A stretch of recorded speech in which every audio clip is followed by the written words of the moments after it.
दोस्तों आज की इस वीडियो में आपका बहुत बहुत स्वागत है। दोस्तों जो भी विद्यार्थी इस चैनल पे पहली बार आया है उस तो इस चैनल को जरूर सब्सक्राइब करें ताकि आने वाली हर वीडियो का नोटिफिकेशन आपको सबसे पहले प्राप्त हो सके। और अगर माइंड में तुम्हारे किसी भी प्रकार सवाल को लेके अन्य किसी भी प्रकार से डाउट है तो आप जरूर कमेंट करके मेरे से पूछ सकते हैं। आपके हर कमेंट का जवाब तुरंत आपको मिलेगा। ठीक है, तो दोस्तों वीडियो स्टार्ट करते हैं। और आज का जो हमारा क्वेश्चन है वो है क्वेश्चन नंबर 5। दोस्तों क्वेश्चन नंबर 5 क्या है? क्वेश्चन नंबर 5 है कि यदि एक समांतर श्रेणी है और उसके n पदों का योगफल जो है वो दे रखा है हमारे को 3n² प्लस 5n, यानी कि देखो संख्या के रूप में नहीं है बल्कि एक इक्वेशन के रूप में, एक समीकरण के रूप में हमारे को दिया गया है कि n पदों का योगफल जो है वो 3n² प्लस 5n है। ठीक है, तो हमें बताना है कि 164 इसका कौन सा पद होगा।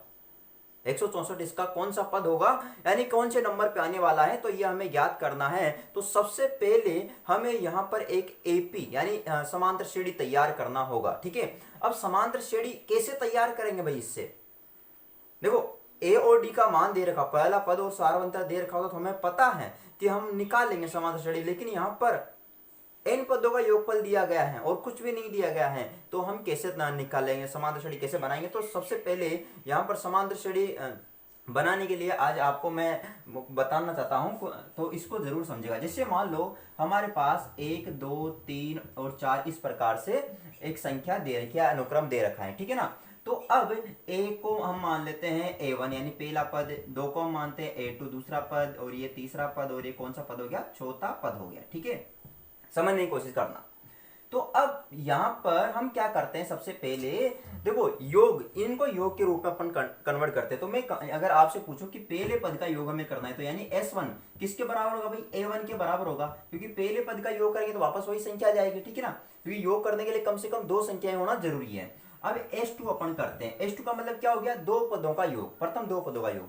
तो अब देखो 2 पद कौन कौन से? 1 + 2 कितना हो गया भाई? 3 हो गया। ठीक है ना, अब इसी प्रकार 3 पदों का योग यानी s3 बराबर 1 + 2 + 3 बराबर कितना हो गया भाई? 6 हो गया। ठीक है ना, 3 पदों का योग निकाला। इसी प्रकार s4 यानी 4 पदों का योग, तो s4 कैसे निकालेंगे? 1 + 2 + 3 + 4, इनको ऐड करेंगे कितना हो गया? 10। अब तो दोस्तों अभी देखा आपने कि हमने पहले चार पदों का क्या निकाला? योग निकाला। ठीक है ना, यानी पहले पद का योग, दूसरे 2 पदों का योग, 3 पदों का योग और 4 पदों का योग हमने निकाल लिया है। लेकिन अब यहाँ पर बात यह है कि हमें वापस से ये पद निकालना है। ठीक है ना, तो अब जैसे a1 निकालना है मुझे। ठीक है, अब a1 तो बताओ s1 के बराबर होगा कि नहीं होगा? क्योंकि पहले पद का योग वापस पहला पद ही तो होगा, तो यानी कितना आ जाएगा? 1 आ जाएगा। अब मुझे दूसरा पद निकालना है भाई a2। अब a2 कैसे निकालेंगे? अगर मैं s2 में से s1 घटा दूं, s2 में से क्या घटा दूं? s1 घटा दूं। जैसे मान लो देखो s2 कितना है? 3 और s1 कितना है? 1, तो बताओ कितना जाएगा? 2। बताओ दूसरा पद आ गया कि नहीं आ गया? समझ ही रहे हो ना बात को? इसी प्रकार अगर मुझे तीसरा पद निकालना है तो क्या करना पड़ेगा? s3 में से s2 घटा दो। तो s3 बताओ कितना है भाई? 6 माइनस s2 कितना है? 3, बताओ कितना आ गया? 3 आ गया। तो बताओ तीसरा पद आ गया कि नहीं आ गया? इसी प्रकार अगर मुझे चौथा पद निकालना है तो बताओ क्या करना पड़ेगा? सिंपल सा है, s4 माइनस s3 कर देंगे। ठीक है ना, तो अब s4 कितना है भाई? देखो 10 माइनस का, और s3 कितना आ गया? 6, बताओ कितना आ गया? 4। तो कहने का मतलब ये है कि पहले अगर हम यहां पर भी जैसे मान लो हमें योग दे रखा है, तो उससे भी अगर अपन पहले पद का योग, दूसरे पद का योग, तीसरे पद का योग इस प्रकार से निकाल लेते हैं, तो मुझे बताओ क्या पहला पद, दूसरा पद, तीसरा पद निकल जाएगा? नहीं निकल जाएगा? निकल जाएगा। तो बहुत आसान है दोस्तों। तो अब हम क्वेश्चन की तरफ बढ़ते हैं आगे। अब हमें यहाँ पर दे रखा है कि एक समांतर श्रेणी है। क्या है? एक समांतर श्रेणी, और समांतर श्रेणी के n पदों का जो योगफल है वो है 3n² प्लस 5n। तो देखो n पदों के योग को बताओ, sn लिख सकते हैं अपन। तो sn बराबर 3n² प्लस 5n हमें गिवन है। ये बात क्लियर है? ये हमें दिया गया है। तो अब बताओ यहां पर हम जैसे इधर हमने निकाला वैसे निकाल लेते हैं। तो यहां पर पहले पद का योग निकालेंगे, फिर प्रथम 2 पदों का योग निकालेंगे, और फिर प्रथम 3 पदों का योग निकालेंगे। और उसके बाद हमें क्या करना होगा? उसके बाद हमें कुछ भी नहीं करना। जैसे यहां पर सूत्र लगाया था वैसे हम सूत्र लगा के पहला पद, दूसरा पद, तीसरा पद निकालेंगे, और जिससे हमारी एपी तैयार हो जाएगी। तो सबसे पहले हम यहाँ पर लिखते हैं n बराबर 1 से। n बराबर 1 का मतलब क्या हो गया कि यहाँ पर जहां पर भी n है वहां पर 1 लिखेंगे। तो s1 बराबर 3 1 का स्क्वायर प्लस 5 1, ठीक है, यानी पहले पद का योग निकल जाएगा। तो s1 बराबर 3 1 का स्क्वायर 1 और 1 को 3 से गुणा करेंगे तो 3 प्लस 5 एकम 5 बराबर कितना हो गया 8। तो यानी पहला जो पद का योग आया वो कितना आ गया 8। इसी प्रकार अब n बराबर 2 से n बराबर 2 से क्या होगा ध्यान देना। तो s2 बराबर 3, यहां पर 2 लिख देंगे, इसका स्क्वायर प्लस 5 और यहां पर भी 2 लिख देंगे, ठीक है ना। तो s2 बराबर 3, अब 2 का स्क्वायर कितना हो गया भाई 4 प्लस 5 दूनी 10। तो s2 बराबर 4 तिया 12 प्लस 10, तो 12 में 10 जोड़ा तो कितना हो गया 22। तो s2 यानी दो पदों का जो योग आया कितना आ गया 22 आ गया, ठीक है। इसी प्रकार n बराबर 3 से, n बराबर 3 से यानी कि पहले 3 पदों का योग ध्यान देना। तो s3 बराबर 3 चल ही रहा है, यहाँ पर 3 का स्क्वायर कर देंगे प्लस 5 और यहाँ पर भी 3 लिख देंगे। तो s3 बराबर 3 इंटू, अब 3 का स्क्वायर 9 प्लस 5 तिया 15 हो गया, ठीक है भाई। चलो तो अब s3 जो है ये बराबर हो गया हमारे, देखो 9 तिया 27 प्लस 5 तिया, सॉरी यहाँ पर कितना चल रहा है 15। अब दोनों को हमने जोड़ा तो कितना हो गया 42। तो यानी s3 हमारे पास कितना हो गया 42, ठीक है ना। अब देखो पहले पद का योग आ गया, दूसरे पद का योग, यानी दो पदों का योग आ गया और 3 पदों का योग आ गया। तो अब हमें यहाँ पर करना क्या होगा कि सबसे पहले हमें निकालना है पहला पद यानी a1। अब बताओ, अभी जैसे हमने इधर देखा था पहला पद जो होगा वो पहले पद के योग के बराबर, यानी देखो योग करने के लिए कम से कम 2 संख्या होना जरूरी है। लेकिन अब देखो जब एक ही पद है उसी का योग करेंगे तो वापस वही तो पद आएगा। तो a1 बराबर होगा s1 के, ठीक है। तो कितना हो गया 8 हो गया, ठीक है, यहाँ पर 8, ठीक है। इसी प्रकार a2, अब a2 कैसे निकालेंगे भाई s2 माइनस s1 से, जैसे हमने देखो इधर निकाला था यहाँ पर, ठीक है। तो ऐसे निकालेंगे। तो अब s2 का मान मुझे बताओ भाई कितना है। s2 का मान है 22 माइनस s1 का मान 8, तो कितना आ गया 14, ठीक है ना, 14 आ जाएगा। तो a2 का मान आ गया हमारे पास 14, ठीक है। इसी प्रकार हम निकालेंगे a3। अब a3 कैसे निकालेंगे, a3 निकालेंगे s3 माइनस s2 से। तो a3 बराबर, अब s3 का मान बताओ जल्दी से 42 यानी 42 माइनस s2 का 22, तो कितना हो गया हमारे पास 20। तो अब AP जो तैयार हुई हमारी वो क्या हो गई 8 14 20 डॉट डॉट डॉट, और उसके बाद अंतिम पद दे रखा है हमारे को an पद यानी 164। इसका कौन सा पद होगा, तो यानी कि अंतिम पद 164 हमारे पास है an, ठीक है। तो लास्ट वाला पद कितना है 164, तो हमें बताना है कि ये कौन से नंबर पे आने वाला है, ठीक है। तो यानी n का मान हमें ज्ञात करना है दोस्तों, ठीक है। तो यहां से जो समांतर श्रेणी हमारे पास बनी, इससे हम पहला पद निकाल लेते हैं, सारवंता निकाल लेते हैं और अंतिम पद है ही सही हमारे पास, और उसके बाद n का मान आराम से ज्ञात हो जाएगा। तो देखो a का मान कितना आ गया 8, d का मान कैसे निकालते हैं सभी को याद है a2 माइनस a1 से। तो अब बताओ a2 का मान 14 माइनस का 8 कितना गया, 14 में से 8 गया तो जल्दी बोलो भाई, 14 में से 8 गया तो 6, ठीक है। और an का मान हमारे को दिया है 164, ठीक है। और हमें निकालना है किसका मान, n का मान हमें ज्ञात करना है। क्लियर है बात। चलो तो अब ध्यान देना थोड़ा सा, चूंकि an बराबर होता है a plus n minus 1 into D, ये सूत्र सभी को याद है। चलो अब an का मान कितना हो गया 164 बराबर a का मान 8 प्लस n का मान हमें निकालना ही है और d का मान आ गया 6। अब देखो इस 8 को इधर भेजेंगे अपन बराबर की दूसरी तरफ, तो 164 माइनस का 8 बराबर n माइनस 1 इंटू 6 चल रहा है, ठीक है।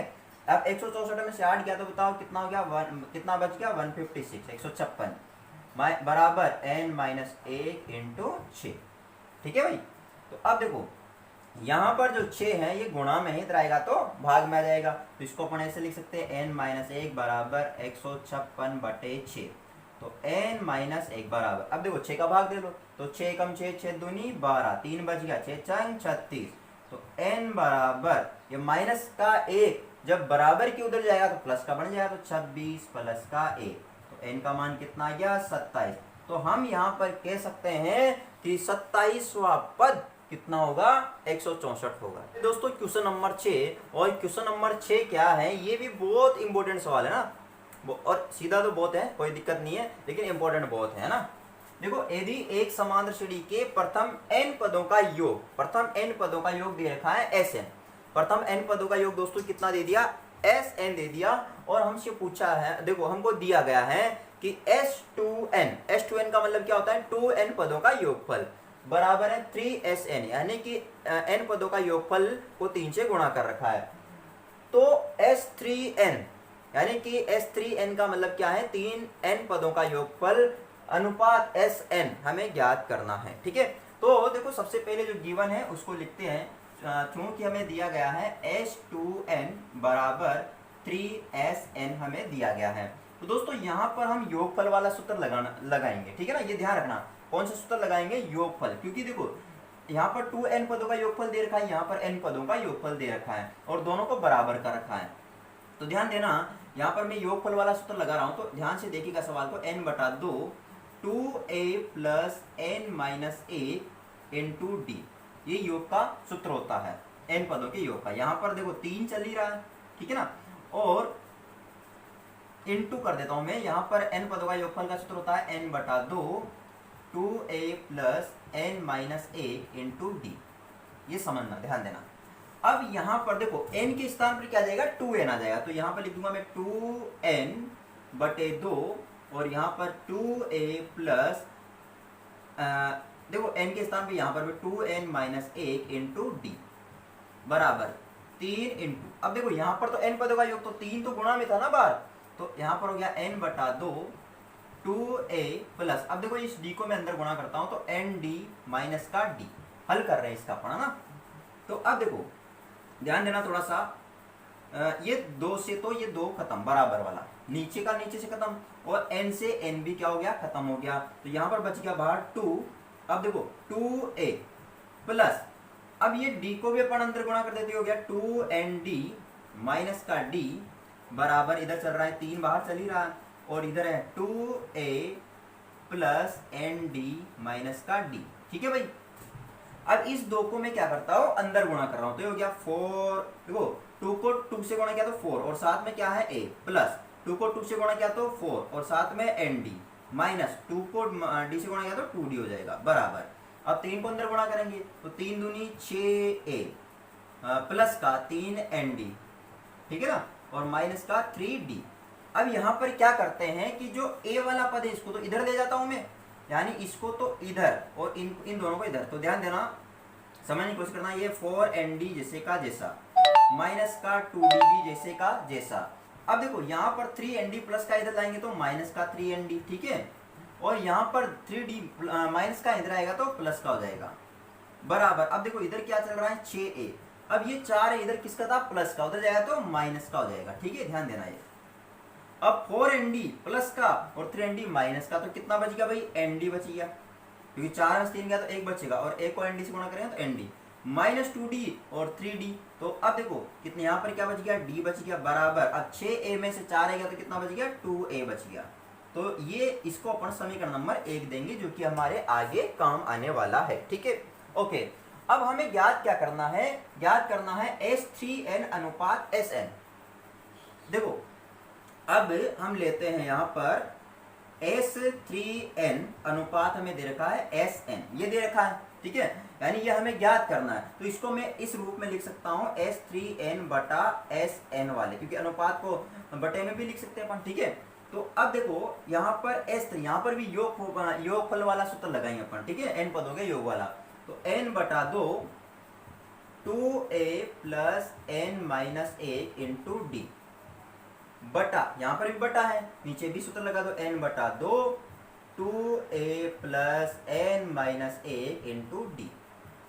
ये बात समझ में आ गई होगी आपके, क्योंकि देखो मैंने कुछ नहीं किया, अनुपात में दे रखा था, बटे में लिखा और सूत्र लगा दिया मैंने योग वाला, क्योंकि यहाँ पर 3n पदों का योगफल है, तो अभी योगफल वाला जो यहाँ पर n के स्थान 3n लिख देंगे, यहाँ पर n पदों का योग, तो n पदों का योग वाला सूत्र लगा दिया, और बटा चल ही रहा है, ठीक है ना। तो अब क्या होगा, ध्यान देना कि इधर तो बराबर लिख देता हूँ क्योंकि इसको बार बार लिखने की कोई जरूरत नहीं है। तो अब n के स्थान में बताओ क्या आ जाएगा, 3n आ जाएगा, क्योंकि 3n पदों का योग है भाई। कितने का, 3n पदों का योगफल है ना। तो n के स्थान में 3n बटा क्या चल रहा है, 2 कोष्टक 2। अब यहां पर भी थोड़ा सा ध्यान देना, 2a समीकरण 1 से, समीकरण 1 से जो 2a है उसके स्थान पर अपन nd प्लस डी लिख सकते हैं। तो यहां पर क्या लिख देंगे, nd प्लस डी लिख देंगे, ठीक है ना। प्लस अब बताओ n के स्थान पे क्या जाएगा, 3n आएगा, 3n माइनस थोड़ी सॉरी मैं इसको थोड़ा नीचे लिख देता हूं। तो अब ध्यान देना क्या होगा कि जैसे यहां पर n के स्थान पर देखो, यहां पर n है, अब इस n के स्थान पर बताओ क्या आएगा, 3n आएगा। तो यहां पर लिख देता हूं 3n बटा 2, ठीक है, कोष्टक। अब और ध्यान देना, जैसे यहाँ पर 2a है लेकिन हमने 2a का मान निकाला हुआ है, और 2a का मान क्या है, nd प्लस डी। तो यहाँ पर आ जाएगा nd प्लस डी, ठीक है। प्लस अब n के स्थान बताओ कितना आएगा, 3n माइनस का 1 इंटू डी चल रहा है, बटा। अब देखो यहाँ तो जैसे कैसे आएगा, n बटा 2, लेकिन ध्यान देना 2a के स्थान बताओ क्या आएगा, nd plus D, nd plus का D plus n minus 1 into D. अब इसको हल करते हैं अपन भाई। हल कैसे करेंगे, ध्यान देना, देखो ये 2 से तो ये वाला 2 खत्म हो गया, समझना, और इस n से ये वाला n खत्म हो गया, तो ऊपर क्या बच गया, 3। और ध्यान देना nd प्लस डी प्लस, अब इस d को अंदर गुणा कर देते हो गया 3nd माइनस का d बटा। अब यहां बाहर तो कुछ नहीं बचा, तो यहां पर nd प्लस डी, अब इस d को भी अंदर गुणा कर देते प्लस nd माइनस का d, ठीक है भाई, ये समझ में आई आपको बात। चलो अब इस 3 को अंदर गुणा कर देते हैं, तो ये हो गया 3nd प्लस का d, सॉरी प्लस का 3d है ना, गुणा कर रहे हैं अपन अंदर, प्लस का 3 तिया 9nd माइनस का d, माइनस का 3d है ना, माइनस का 3d बटा nd प्लस का d प्लस का nd माइनस का d। अब ध्यान देना ये 3d, ये जो 3d है ये प्लस का है, ये किसका है, माइनस का, तो ये कैंसिल हो जाएगा भाई, ठीक है। और यहाँ पर ये जो प्लस का d और यहाँ पर माइनस का d, ये भी कैंसिल हो जाएगा। तो ऊपर क्या बच गया, देखो 3nd और 9nd दोनों प्लस किया तो कितना हो गया, 12nd, कितना हो गया, 12nd बटा नीचे nd, एक nd और यहाँ पर भी एक nd, तो कितना हो गया, 2nd, ठीक है। तो बताओ nd से nd भी खत्म हो गया, अब बचा ऊपर 12 और नीचे 2, तो 12 में 2 का भाग गया तो कितना आ गया, 6, ठीक है। तो यहाँ पर जो हमसे पूछ रहा था कि S3, यानी देखो हमारे पास S3n अनुपात Sn जो है वो कितना आ चुका है, ये हमारे पास आ चुका है 6, कितना आ गया, 6 आ चुका है, ठीक है। तो बहुत इजी है, कोई घबराने वाली बात नहीं है, बस वीडियो को लास्ट तक देखो और हर कंसेप्ट को ध्यान से समझना है आपको, ठीक है। कोई प्रॉब्लम आपको आने वाली नहीं है, ठीक।